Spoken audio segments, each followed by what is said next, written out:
العالمین الصلاة والسلام علی رسول کریم وعلی آلہ وصحبہ اجمعین وبعد۔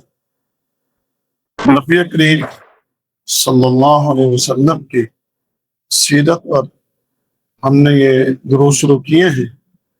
پیارے نبی صلی اللہ علیہ وسلم کی ابتدائی زندگی جو ہے اس پر ہماری بات کل تھوڑی سی ہوئی تھی۔ پیارے نبی صلی اللہ علیہ وسلم کو دو ذبیحوں کی اولاد بھی کہا جاتا ہے۔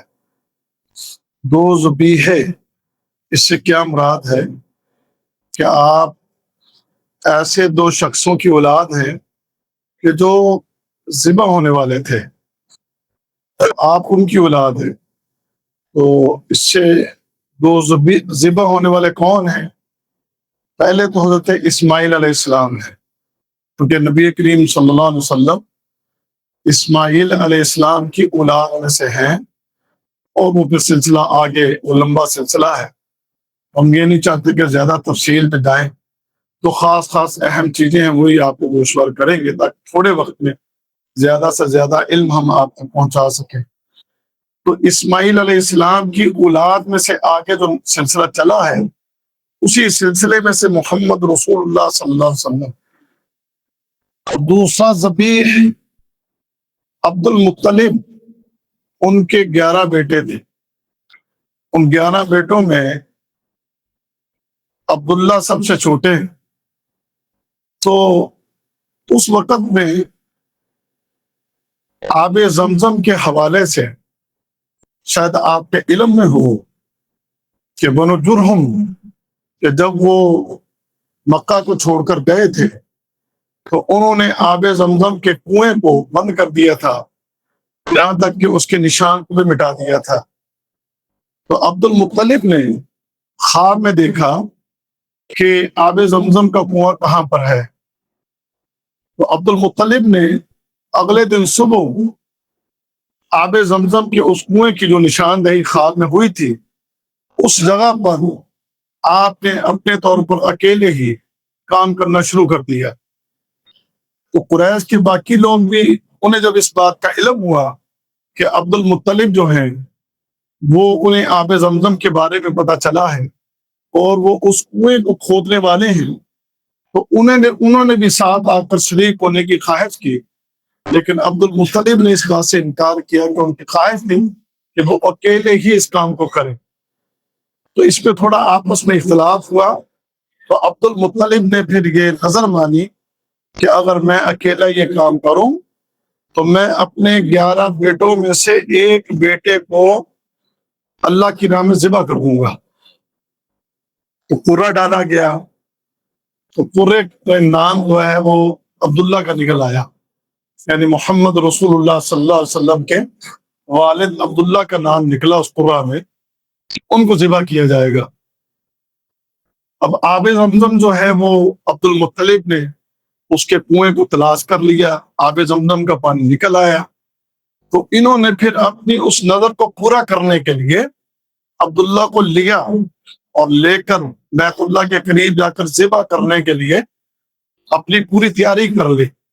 لیکن پھر ان کے جتنے بڑے بھائی ہیں اور قریش کے باقی لوگ بھی، اور اسی طرح عبداللہ کا ننھیال بھی، وہ سب درمیان میں آ گئے اور انہوں نے عبد المطلب کو اس بات سے منع کیا اور روکا کہ تم اپنے بیٹی کو کیوں ذبح کرنے لگے۔ تو پھر اس موقع پر عبد المطلب نے عبداللہ کی جگہ پر 100 اونٹوں کو ذبح کیا، اور 100 اونٹوں کو ذبح کر کے اپنی نظر کو اس طریقے سے برا کیا۔ تو اس طرح عبداللہ جو ہے وہ ذبح ہونے سے بچ گیا۔ تو اس لیے تاریخ میں یہ بات کی کہ اسماعیل علیہ السلام کو ایک ذبیحہ جو جنت سے آیا اس کے عوض ان کی جان بچی، اور عبداللہ کی جان 100 اونٹوں کے عوض بچی۔ تو لہذا آپ عبداللہ کی اولاد ہیں اور اسماعیل علیہ السلام کی اولاد میں سے ہیں، تو اس طرح آپ دو ذبیحوں کی اولاد میں کہلاتے ہیں۔ یہ بھی ایک نبی کریم صلی اللہ علیہ وسلم کا ایک تعارف کہ شاید اس کا آپ کو پہلے بھی علم ہو، اور اگر علم تھا تو مزید ہوتا ہو گیا، نہیں تھا تو یہ آپ کے علم میں یہ بات آ گئی۔ اس کے بعد کل جیسے میں عرض کر رہا تھا حلیمہ سعدیہ کے بارے میں نے کہا کہ کل بات کریں گے۔ نبی کریم صلی اللہ علیہ وسلم کو چند دن جو ہے وہ دودھ سویبہ نے پلایا، آپ کی والدہ نے بھی پلایا اور سویبہ نے بھی پلایا۔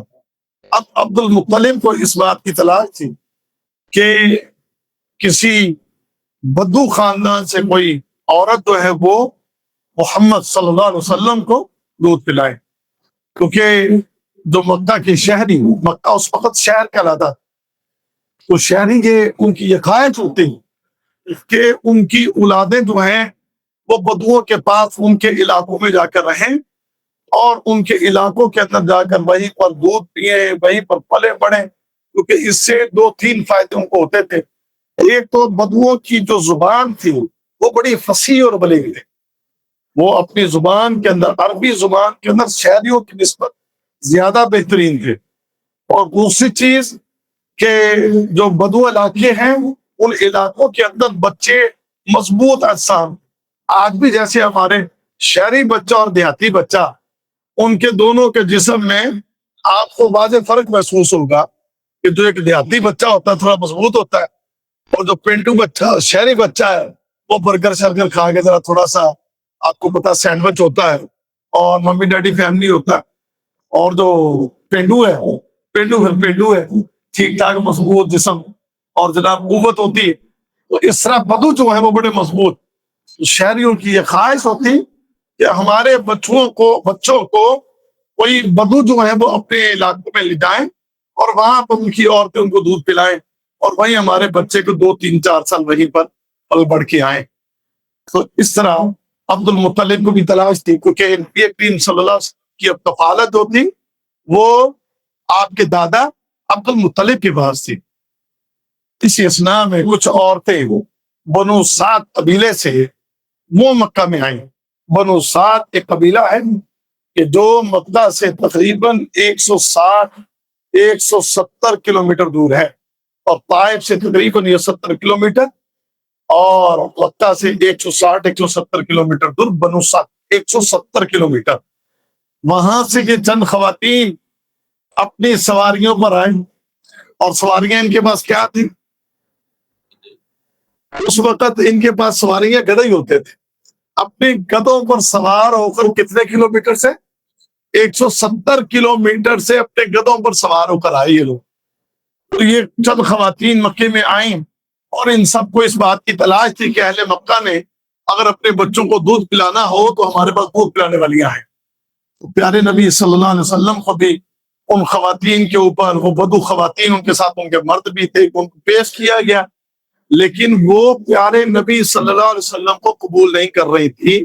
اس کی ایک وجہ یہ تھی کہ ان کو جب پتا چلتا کہ نبی کریم صلی اللہ علیہ وسلم یتیم ہیں، آپ کے سر پر آپ کا والد نہیں ہے، تو پھر ان کو یہی ہوتا کہ ہمیں اس کے عوض، اس بدلے میں کچھ زیادہ اچھا جو ہے معاوضہ نہیں ملے گا۔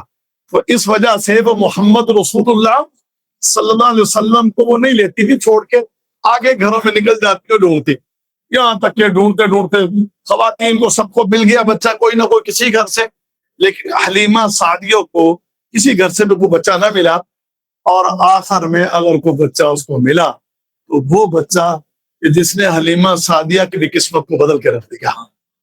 اللہ اکبر کبیرہ، کیا اس کی خوش نصیبی ہے کہ اس کی قسمت کے اندر محمد رسول اللہ صلی اللہ علیہ وسلم لکھے۔ تو جاتے جاتے کہنے لگے چلے پھر ہم اسی بچے کو لے لیتے ہیں۔ تو اس نے محمد رسول اللہ صلی اللہ علیہ وسلم کو لیا اور لے کر اپنے گھر کو واپس چلو۔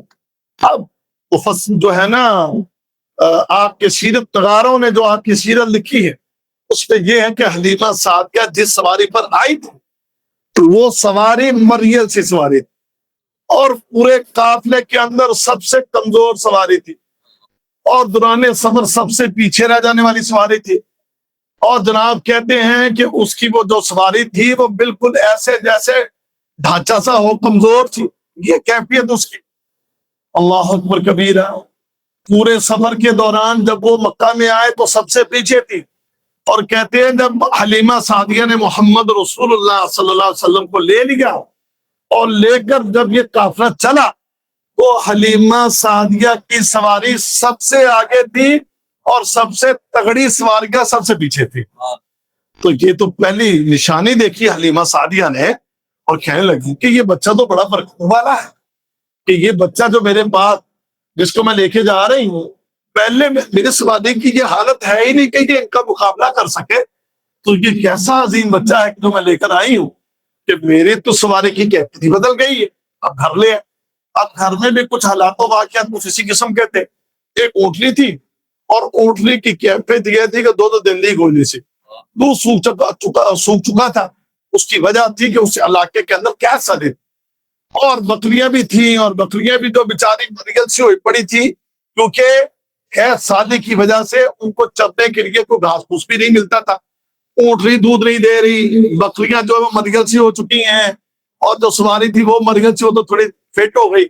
اور اس کے بعد خود اپنی حالت بھی حلیمہ سعدیہ کی یہ تھی کہ اس کا اپنا بچہ بھی ایک دودھ پیتا بچہ تھا اور قحط سادی کی وجہ سے خوراک کی کمی کی وجہ سے حلیمہ سعدیہ کی چھاتی میں بھی دودھ نہیں تھا اور وہ دودھ اس بچے کی خوراک کو بھی پورا نہیں کرتا تھا جس کی وجہ سے پوری رات وہ بچہ رویا کرتا تھا کیونکہ اس کو اپنی ماں سے پوری طرح سے خوراک نہیں ملتی تھی. اب جب یہ بچہ آ گیا محمد رسول اللہ صلی اللہ علیہ وسلم کو لے کر جب یہ گھر میں آ گئی تو پہلی رات جب اللہ اکبر کبیرہ محمد رسول اللہ صلی اللہ علیہ وسلم کو اپنی چھاتی سے لگاتی ہے تو کہتی ہیں کہ میری چھاتی دودھ سے بھر گئی. اور نہ صرف محمد رسول اللہ صلی اللہ علیہ وسلم نے سیر ہو کر دودھ پیا بلکہ میرا وہ بچہ جو ساری رات بھوک سے بلکتا تھا میرے اس بچے نے بھی سیر ہو کے دودھ پیا اور دونوں بچے رات بھر بڑے سکون سے سوئے رہے. اب صبح اس کا حلیمہ سعدیہ کا خاوند اٹھا, چلو ویکھیے جو اونٹنی جناب کو تھوڑا جا دودھ لب پی جا اسی کو پی لیے. تو وہ اونٹنی کی طرف جاتا ہے برتن لے کر, کیا دیکھتا ہے کہ اس اونٹنی کے دودھ جو کئی دنوں سے خالی ہوئے پڑے تھے اس کے تھن دودھ سے بھرے ہوئے ہیں. اور اس نے جناب برتن لے کے جب دودھ دھویا تو اس کا برتن اس دودھ سے بھر گیا. یہ نشانی دیکھی. اگلی نشانی کیا ہو کہ بکریوں کو چھوڑ دیا, بکریاں باہر چلی گئیں. اب شام کو جب وہ بکریاں گھر میں آئیں تو جناب رچ کے آئیں, ان کے پیٹ بھرے ہوئے تھے اور باقی لوگوں کی بکریاں گھر میں اسی طرح بھوکی واپس آئے. اللہ اکبر کبیرہ, سبحان اللہ. یہ وہ نشانیاں جو حلیمہ سعدیہ نے محمد رسول اللہ صلی اللہ علیہ وسلم کے آپ کی آمد پر جو ان کے گھر میں آپ کی آمد ہوئی اس موقع پر حلیمہ سعدیہ نے یہ نشانی جب دیکھی تو کہتی ہیں بڑی عظیم ہستی ہے جس کو لے کر ہم اپنے گھر میں آ گئے ہیں. اس حلیمہ کو کیا خبر کہ وہ کائنات کے امام کو اپنے گھر میں لے آئی ہے. اور قربان جائے حلیمہ سعدیہ کی ایک بڑی بیٹی تھی شیمہ, اس کا نام تھا شیمہ تھا. اس شیمہ کی کیا قسمت کہ جو محمد رسول اللہ صلی اللہ علیہ وسلم کو گود میں اٹھا کر کھلایا, اس کو پیارے نبی صلی اللہ علیہ وسلم کو اپنی گود میں لیتی, لوریاں دیتی اور کھلایا کرتی. تو باقی باتیں کل کریں گے, ٹائم بھی بڑا ہو گیا, ٹائم کا نہیں پتا چل رہا, 13-14 منٹ تو ہو گئے. باقی کل بات کریں گے انشاءاللہ. سیرت کا موضوع بڑا ہے, پیارے نبی کا تعارف ہم سب کو ہونا چاہیے. تو انشاءاللہ یہ سلسلہ یہ چند دنوں تک جاری رہے گا. سبحانک اللہم و بحمدک اشہد ان لا الہ الا انت استغفرک و اتوب الیک.